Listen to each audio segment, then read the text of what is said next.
Hello tout le monde, j'espère que vous allez bien. Aujourd'hui, nouvelle vidéo. Nous allons partir en France et je vais vous raconter l'histoire d'une famille qui a disparu le soir de Noël.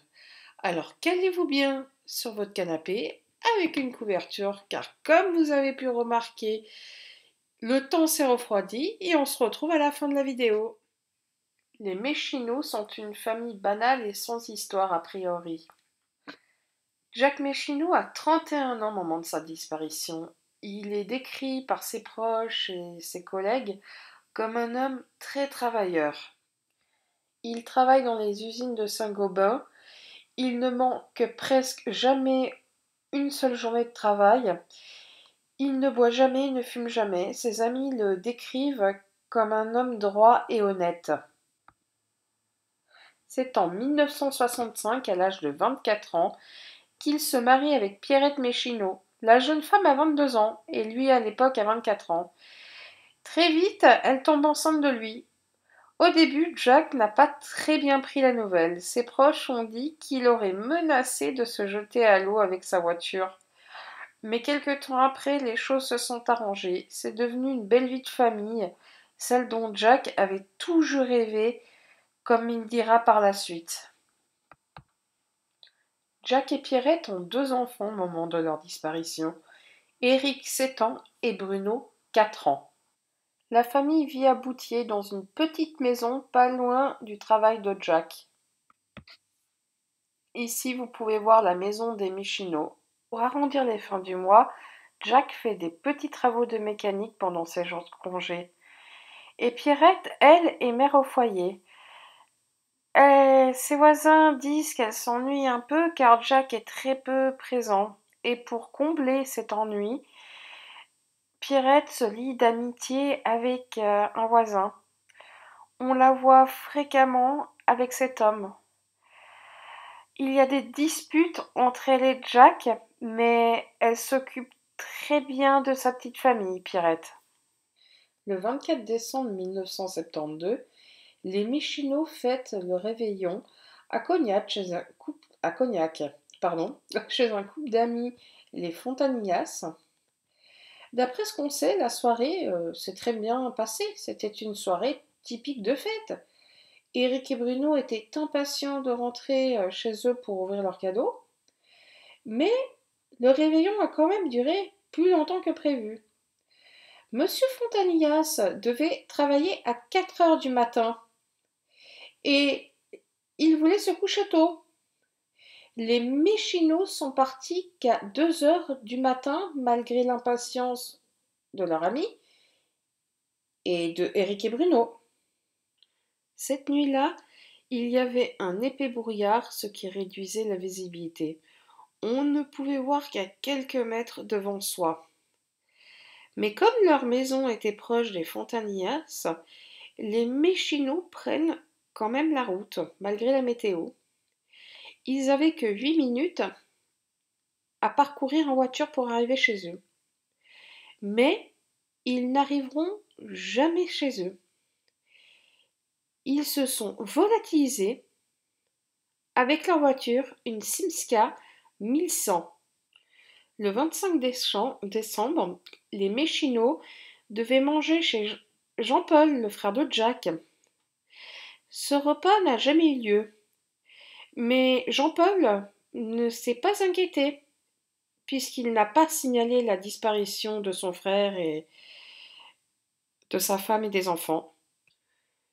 Les jours suivants, comme Jack ne se présente pas à son travail, ses collègues ont quand même senti que quelque chose n'allait pas, car c'était pas dans les habitudes de Jack de pas venir travailler.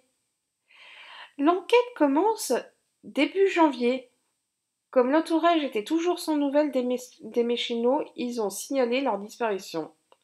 Les policiers commencent par inspecter la maison de la famille. Ils ont une sensation très étrange, comme si le temps s'était figé. Le sapin était encore décoré de ses guirlandes. Les cadeaux des enfants étaient encore emballés sous le sapin. C'était comme un film un peu macabre. Dans le frigo, il y avait une dinde et des huîtres périmées depuis le temps. Sur la table de la cuisine, il y avait les papiers d'identité des Méchinots, leur chéquier. Tout cela faisait penser aux policiers à un très mauvais présage. Les policiers sont déconcertés par cette découverte. Ils privilégient la thèse d'un accident de circulation, car pour aller de Cognac à Boutier, il faut longer la Charente. Et dans la nuit du 24 au 25 décembre, est-ce que les Méchinots, avec leur voiture, la Simska, seraient tombés à l'eau à cause de la mauvaise visibilité et du brouillard? Des recherches sont donc effectuées à Cognac et dans le fleuve de la Charente, sur plusieurs kilomètres. Mais malheureusement, les fouilles ne donnent rien. Les Méchinots et leur voiture restent introuvables. Et la question demeure, toujours.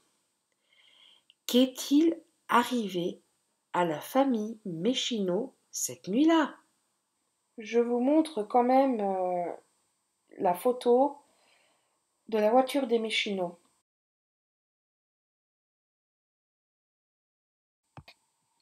Le fleuve a de nouveau été sondé en 2011 avec du matériel dernier cri. Ils ont utilisé un radar subaquatique capable de localiser des épaves à 60 mètres de profondeur. Mais ces recherches ne donnent malheureusement à nouveau rien. En 2012, un promeneur tombe sur des os humains dans les bois de Courserac, à 22 kilomètres du domicile des Méchinots. Les enquêteurs prennent cette piste très au sérieux car l'âge des ossements sont estimés à peu près à 40 ans. Et ils découvrent aussi un crâne d'enfant humain entre 7 et 13 ans.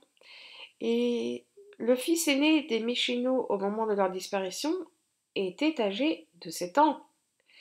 Un laboratoire parvient à faire des tests ADN, mais quand les résultats tombent, c'est à nouveau une déception, car les ossements ne sont pas ceux des Méchinots. Le 7 octobre 2013, une voiture Simca 1100 est retrouvée dans la Charente. La couleur de la voiture, bien qu'un peu vieillie par l'eau, ressemblait à celle des Méchinots. Malheureusement, les plaques d'immatriculation et le châssis et le numéro de châssis ne correspondaient pas à la Simca de la famille. Et c'est une déception de plus pour les enquêteurs. On va revenir un petit peu en arrière quand même. Peu de temps avant leur disparition, Jack avait appris que Pierrette avait une liaison avec un voisin et qu'elle voulait quitter son mari après les fêtes de fin d'année. De nature jaloux, Jack aurait-il pu éliminer sa femme et ses enfants? C'est quand même à se poser la question. Jack aurait dit quelque temps auparavant à son frère que lui et sa famille pourraient tous disparaître. Il aurait dit aussi à un de ses collègues, si un jour j'apprends que ma femme me trompe, tout le monde y passera et il n'y aura pas de rémission. Pierrette s'était aussi confiée à l'une de ses amies sur les propos que Jack avait eus un soir sur la fidélité en regardant une émission. Elle a pris peur car ce reportage parlait d'un homme qui avait battu sa femme parce qu'elle lui avait été infidèle. Et très sérieux, Jack s'était quand même retourné vers Pierrette. Et il lui a dit « Je te ferai la même chose si tu me trompais ». Si Jack a mis ses menaces à exécution, Comment il a fait? Car cacher les corps, c'est facile. Mais une voiture, c'est quand même plus difficile. Et un peu compliqué. Car les plombs d'eau, quand même, on va rappeler, ont été sondés sans succès. À moins qu'il ait démonté la voiture, comme il faisait de la mécanique pendant ses moments de libre. Mais cela paraît très peu probable, car à force, avec le temps, on aurait retrouvé quelque chose. Pour l'amant de Pierrette, Maurice Blanchot, Jack aimait trop sa famille pour en arriver là. Il n'aurait jamais commis un geste irréparable. Selon lui, il pense que les Méchinots sont peut-être partis en Australie refaire leur vie. Cela n'est pas impossible, car Jack était très attiré par l'Australie dans le passé. Ils auraient pu partir en bateau en départ du Havre. C'était quand même plus discret que l'avion. On sait que Jack avait pas mal d'argent liquide, mais on ne sait pas exactement combien il avait. Ça aurait pu l'aider pour partir avec sa famille clandestinement. Comme ils n'avaient pas leurs papiers sur eux, ils auraient pu passer entre les mailles du filet avec de faux papiers. Ça, on ne peut pas savoir. Mais cela n'est qu'une théorie. Encore aujourd'hui, la disparition des Méchinots hante pas mal les esprits. Les policiers continuent de se transmettre le dossier de génération en génération. Avec les progrès et les techniques, peut-être qu'un jour on saura ce qu'est devenue la famille Méchinot. Mais pour l'instant, tout cela reste encore un mystère. Voilà les amis, cette vidéo est finie. J'espère vraiment qu'elle vous a plu. N'hésitez pas à mettre un like et à vous abonner à ma chaîne. Et moi je vous dis à la prochaine. Bye!